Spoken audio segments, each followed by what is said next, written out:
pulling up some of the questions here. I think given that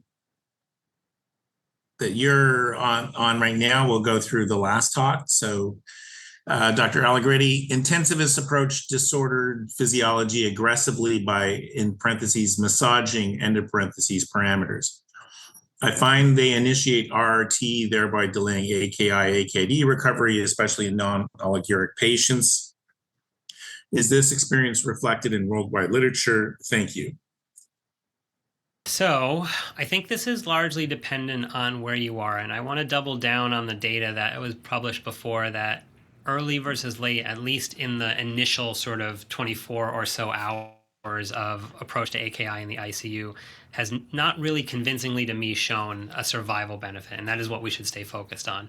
So you have to factor in a lot of factors.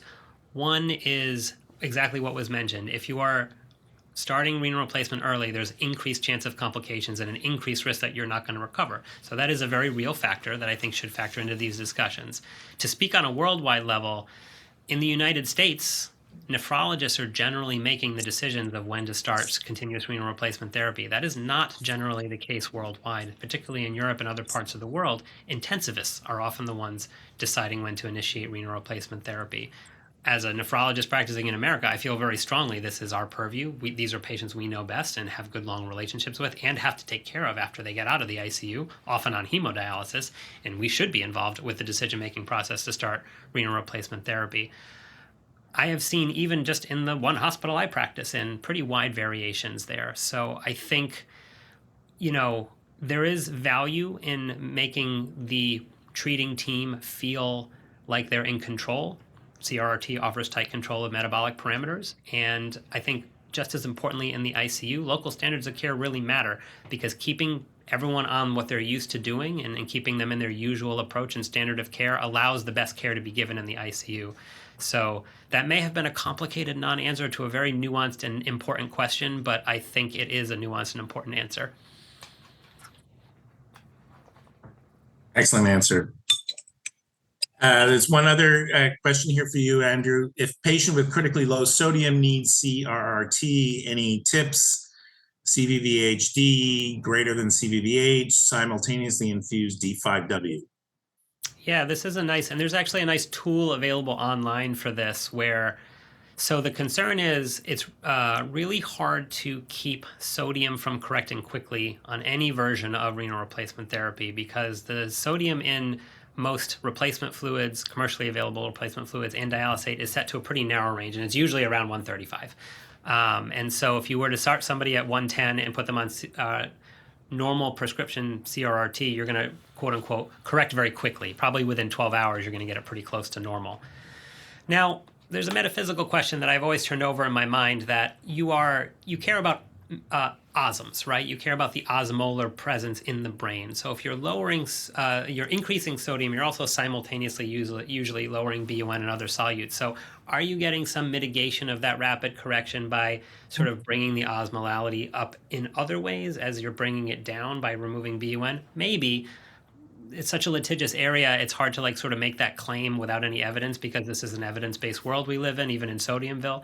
But the solution to this, if you absolutely have to do renal replacement therapy in a profoundly hyponatremic, is to dilute, usually with free water. So if you sort of Google for this tool that I'm referring, and I apologize, it might be Mike Connor's tool, I can't remember, but it's a nice tool where you can calculate how much free water you would want to give. And I generally give very low replacement fluid rate, CVVH, if I can help it, so that you can give less free water. Otherwise, you're giving several hundred cc's of D5W at a time. The same holds true for hypernatremia. If you've got a patient who you want to have neuroprotection with hypernatremia, it's really hard to keep it up. You're going to have to run hypertonic saline for that patient with CRRT in order to do that if you're in the neuro ICU. So generally less is more. So I try not to dialyze these patients, or dialyze them as little as I can. I don't have a strong preference about CVVH versus CVVHD. I think, again, do what you're doing most at your institution so that you're not doing weird stuff to patients who are already at high risk for bad outcomes. But I think both are equally viable. Terrific. The next questions are for Dr. Bonventre. Dr. Bonventre, hi, great talk, thanks. Is there any promise in the use of immunotherapy in ameliorating sepsis-induced AKI and the use of cytokine in CR inhibition in CRS syndromes? There are many studies with regard to anti-cytokine therapy, and they're sort of, basically it's a very active area. With regard to immunotherapy, I've heard some discussions about studies. I'm not aware of any that have been that have gotten far enough into it to show any efficacy. But it's it's something that depending on what you believe the pathobiology is, and I would say more people are familiar and thinking about the cytokines than they are PD-L1 in a certain way. Although PD-L1, just as an example, might be interesting from the point of view of acute sepsis-induced AKI too. But there's much less data to support that as compared to multiple numbers of cytokines. Okay. The next question is regarding those studies suggesting SGLT2I may be protective for AKI. Were diabetics excluded? My understanding is SGLT2I is stopped prior to surgery to lower risk of euglycemic DKA. Yeah, well, that's exactly the point.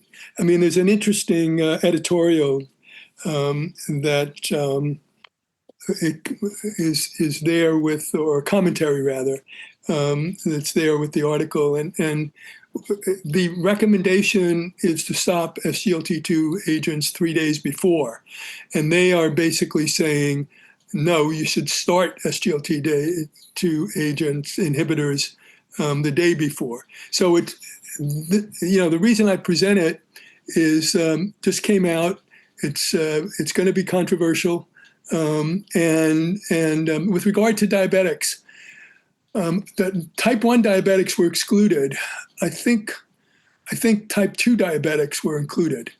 Prior SGLT2s were excluded in that study. And right, that was exactly this. Thanks for talking about it, Joe. That was exactly the study when I said niche prevention mechanisms of cardiovascular surgery that I didn't want to get into because it's so controversial right now.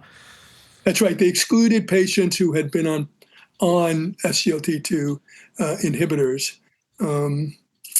And it's an interesting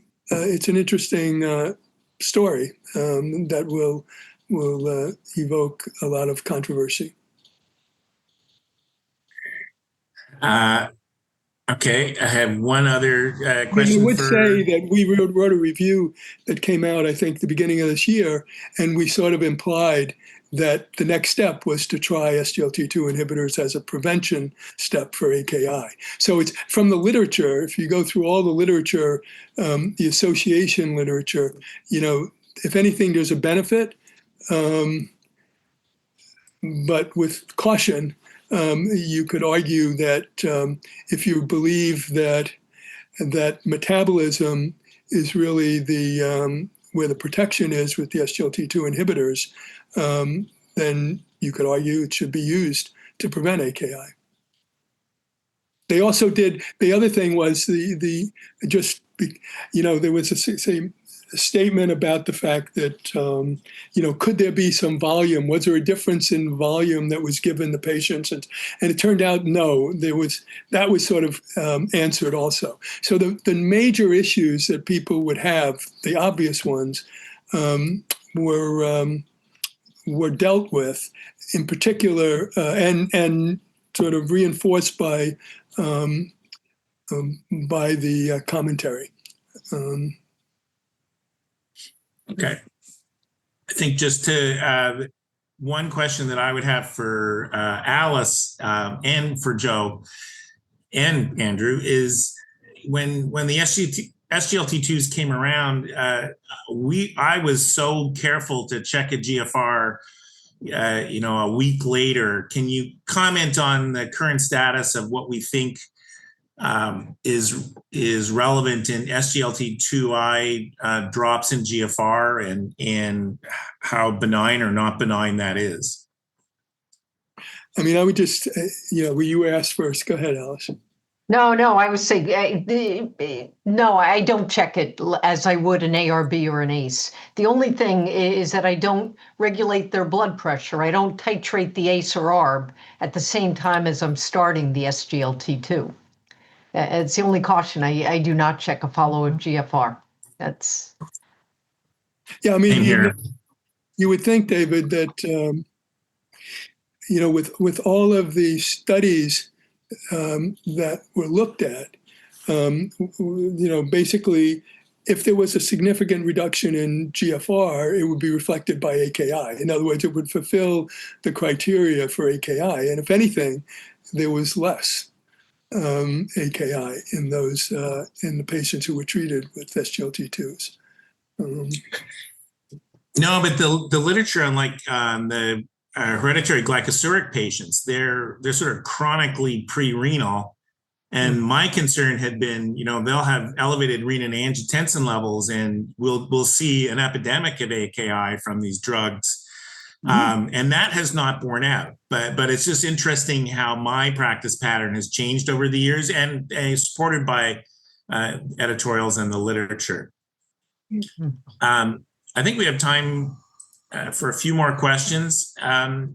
One question I had for Andrew, which you may have had to answer a page during part of your talk, but can you expand on AVVH and how you transition to intermittent dialysis? That's become a hot topic for us in the combined division. Yeah, I think that we use it probably at about maybe 1/3 of our transitions from CVVH or CVVHD, which we do mostly CVVH here, to intermittent hemo. And we do it at night largely because it frees up the patient to be off the machine during the day for like tests or physical therapy or just being around people. It is a little bit less resource intensive, right? It's not requires as much alarming and being at the bedside.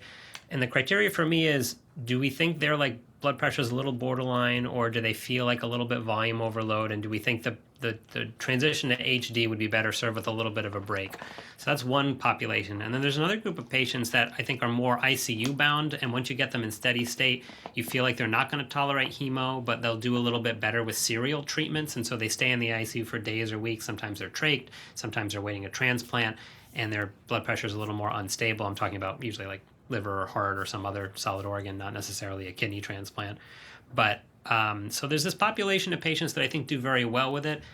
Now it is a resource, right? It can sometimes be viewed as, stapling a patient to the ICU for longer and instead of transitioning them out. So I think it's always a balance in terms of your hospital workflow. Some patients and some institutions do it right off the bat. We don't initiate a lot of people on it for no real reason other than it's not been our practice. But I used it as a tool in a patient where I think they need a little bit more than hemo and a little bit less than 24-hour support. And it allows them a little bit of motion, and it frees up a little bit of nursing sort of, staffing, I guess. Joe will remember this, but in like 2013, we had too many upruns in the ICU, and the AVVH papers had just started to come out. And I said, why can't we do this? And there was a fair amount of local opposition to it, but David Cherton took it on and really, really made it work. But it's been very, very helpful, and was extremely helpful during COVID as well, where you were, trying to like conserve the number of CVVH machines we were using.